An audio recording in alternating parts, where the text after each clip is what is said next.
जी, अस्सलाम वालेकुम। स्टूडेंट्स, हमारा जो नेक्स्ट टॉपिक है वो है phases of post colonial writing with special emphasis on literature as a tool of resistance. ठीक है, सबसे पहले पोस्ट कॉलोनियल राइटिंग के बारे में डिस्कस करेंगे, जैसा कि हमने प्रीवियस लेक्चर में भी डिस्कस किया था कि ये ऐसे लिटरेचर को कहते हैं जो कि उन राइटर्स ने लिखा जिनको यूरोप ने अपनी कॉलोनीज़ बनाया था।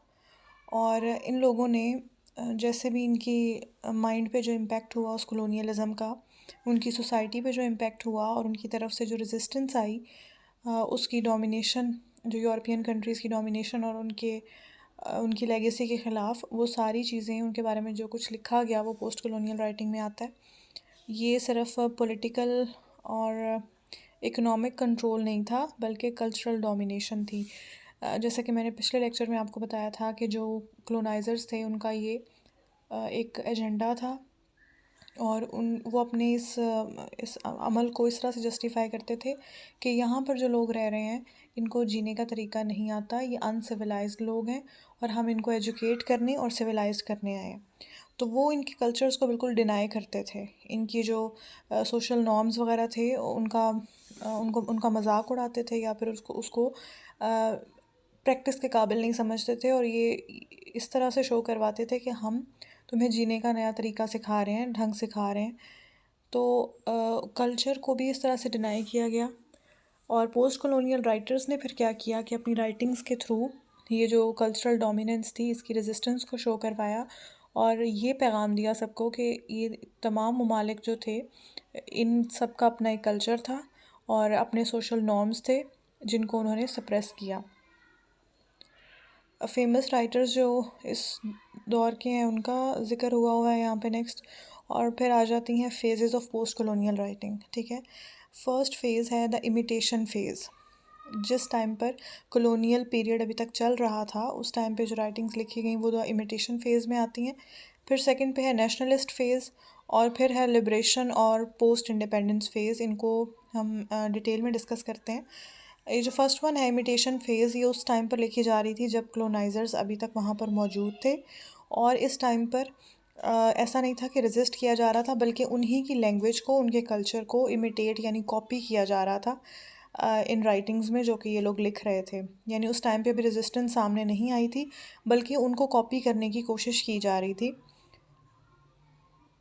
और इसमें जो करेक्टरिस्टिक्स थे, नंबर वन पे वो कॉलोनाइज़र्स की लैंग्वेज को इस्तेमाल करते थे। यानी अगर जहाँ पर इंग्लैंड का कब्ज़ा है, इंग्लिश इस्तेमाल की जा रही है, जहाँ पर फ्रांस का है वहाँ पे फ्रेंच, तो ये राइटर जो हैं उन्हीं की लैंग्वेज में लिखना शुरू हो गए थे। फिर उनके यूरोपियन जो लिटरेरी फॉर्म्स एंड स्टाइल्स हैं उनको कॉपी कर रहे थे। उनकी वैल्यूज़ और आइडियोलॉजी को ये लोग एक्सेप्ट कर चुके थे, और जो इनका अपना इंडिजिनस कल्चर था, लोकल कल्चर था, उसकी रिप्रेजेंटेशन बहुत ही कम थी। जैसे कि इन्होंने बताया कि many early Indian writers wrote novels modelled after Victorian literature. यानी अभी जो विक्टोरियन पीरियड लेटेस्ट गुजरा था उसमें जो नॉवेल्स लिखे गए थे उसी स्टाइल के नॉवेल्स इंडियन राइटर्स ने लिखने शुरू किए। इस दौर में जो लिटरेचर लिखा जा रहा था उसका पर्पस जो था वो उसको चैलेंज करना नहीं, बल्कि रीइंफोर्स करना। यानी उनके कल्चर को ये लोग एक्सेप्ट कर रहे थे उस टाइम पे जो लोग लिख रहे थे। फिर एक सेकंड फ़ेज़ आया द नेशनलिस्ट फ़ेज़, जिसको रेजिस्टेंस फ़ेज़ भी कहा जाता है। यहाँ पर आकर उन्होंने उनके ख़िलाफ़ लिखना शुरू किया। यानी उन्होंने जो भी मुज़ालिम मुज़ालिम इन इन दैट सेंस कि उनके अपने कल्चर को ख़त्म करके अपना कल्चर उनके ऊपर फ़ोर्स करने की कोशिश की, तो उसके ख़िलाफ़ यहाँ पर रेजिस्टेंस आई। और वो रेजिस्टेंस जो है वो किस तरह से आई कि उन्होंने सबसे पहले तो कॉलोनियल आइडियोलॉजी को रिजेक्ट किया कि वो लोग सुपीरियर हैं। इस चीज़ को उन्होंने रिजेक्ट किया। फिर उन्होंने अपने इंडिजिनस कल्चर को, अपने ट्रेडिशंस और लैंग्वेजेस को स्टोरीज़ में बताना शुरू किया। उसके बाद राइटर्स ने लोगों को इकट्ठा करने की कोशिश की ताकि हम अपनी नेशनल आइडेंटिटी को लोगों के सामने, उनके सामने दिखा सकें। ऐसा ना लगे कि यहाँ रहने वाले जो लोग हैं इनमें यूनिटी नहीं है। फिर जो कॉलोनियल्स ने इनको एक्सप्लॉइट किया, इनके रिसोर्सेज को इस्तेमाल किया और इनके हकूक़ सल्ब किए, उसको उन्होंने एक्सपोज़ किया। और जो क्लोनाइज्ड लोग थे, यानी जिनको जिनको ज़बरदस्ती उसमें किया गया था अपनी कॉलोनी में शामिल, उनके लिए आवाज़ उठाई इन्होंने। तो जो ये राइटर्स थे उनमें चिन्वा अचेबे, इसका थिंग्स फॉल अपार्ट आपके सिलेबस में शामिल है। ठीक है, नगोजी वा थियांगो, राजा राव और मुल्क राज आनंद, ये सब लोग ये राइटर्स थे जो कि उसके अगेंस्ट लिख रहे थे। नेशनलिस्ट फेज़ के इम्पॉर्टेंट राइटर्स हैं ये। फिर आती है द लिबरेशन और पोस्ट इंडिपेंडेंस फेज़, यानी जब ये लोग आज़ादी हासिल कर चुके थे तो उस टाइम पे जो राइटिंग्स लिखी गई उनमें ज़्यादातर जो नेशन बिल्डिंग और आइडेंटिटी क्राइसिस के थीम्स के साथ इन्होंने डील किया। और आखिरकार क्योंकि वो इंडिपेंडेंस अचीव कर चुके थे तो अब उन्होंने अपने कल्चरल वैल्यूज़ को सामने लाना शुरू किया। इसमें सबसे पहले आइडेंटिटी क्राइसिस हमें मिलता है उस लिटरेचर में, यानी कि उनकी जो अगर आप अभी भी देखें सब कॉन्टिनेंट में भी भले ही वो कहते हैं कि अंग्रेज़ चले गए हैं लेकिन अपना असर छोड़ गए हैं, यानी जो चीज़ें वो यहाँ पे इंट्रोड्यूस करवा के गए थे उसने उल्टा लोगों को कंफ्यूज कर दिया। अभी तक स्टिल लोग जो हैं वो उन चीज़ों को कुछ अच्छा समझते हैं और कुछ उसको बुरा समझते हैं। अपने कल्चर को अभी भी इन्फीरियर समझा जाता है और जो भी उनका कल्चर है उसको अभी भी सुपीरियर समझा जाता है। तो एक आइडेंटिटी क्राइसिस आ गया था लोगों में, अपने कल्चर को लेके कॉन्फिडेंस ख़त्म हो गया था और एक कॉन्फ्लिक्ट या कन्फ्यूजन का शिकार वो लोग हो गए इस तरह से कि क्या करें, उनके कल्चर को अपनाएं या अपने को।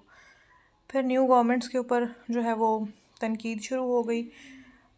हाइब्रिड हो गए थे कल्चर।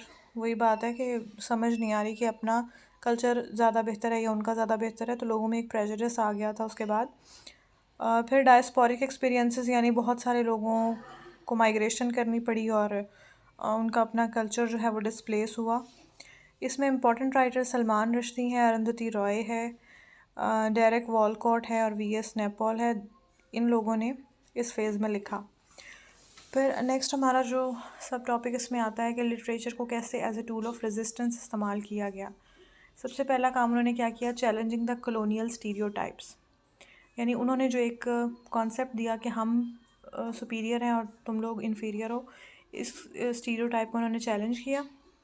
जैसे कि चिन्वा अचेबे ने अपने नावल में अफ्रीका को जिस तरह से बताया जा रहा था उसको उसने चैलेंज किया है। फिर रीक्लेमिंग कल्चरल आइडेंटिटी, यानी उस राइटिंग्स के ज़रिए से उन्होंने बताया कि हमारे अपने भी लैंग्वेज और अपना कल्चर भी एग्जिस्ट करता था। ऐसा नहीं था कि यहाँ पे कोई कल्चर एग्जिस्ट नहीं करता और सब कुछ यूरोप ने ही आके किया।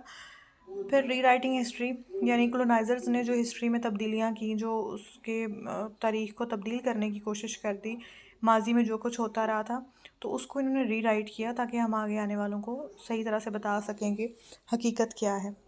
फिर लैंग्वेज को एज ए रेजिस्टेंस इस्तेमाल किया गया, जैसे कि इंडिजिनस लैंग्वेज में लिखना उस टाइम पर ये एक चैलेंज करने वाली बात थी।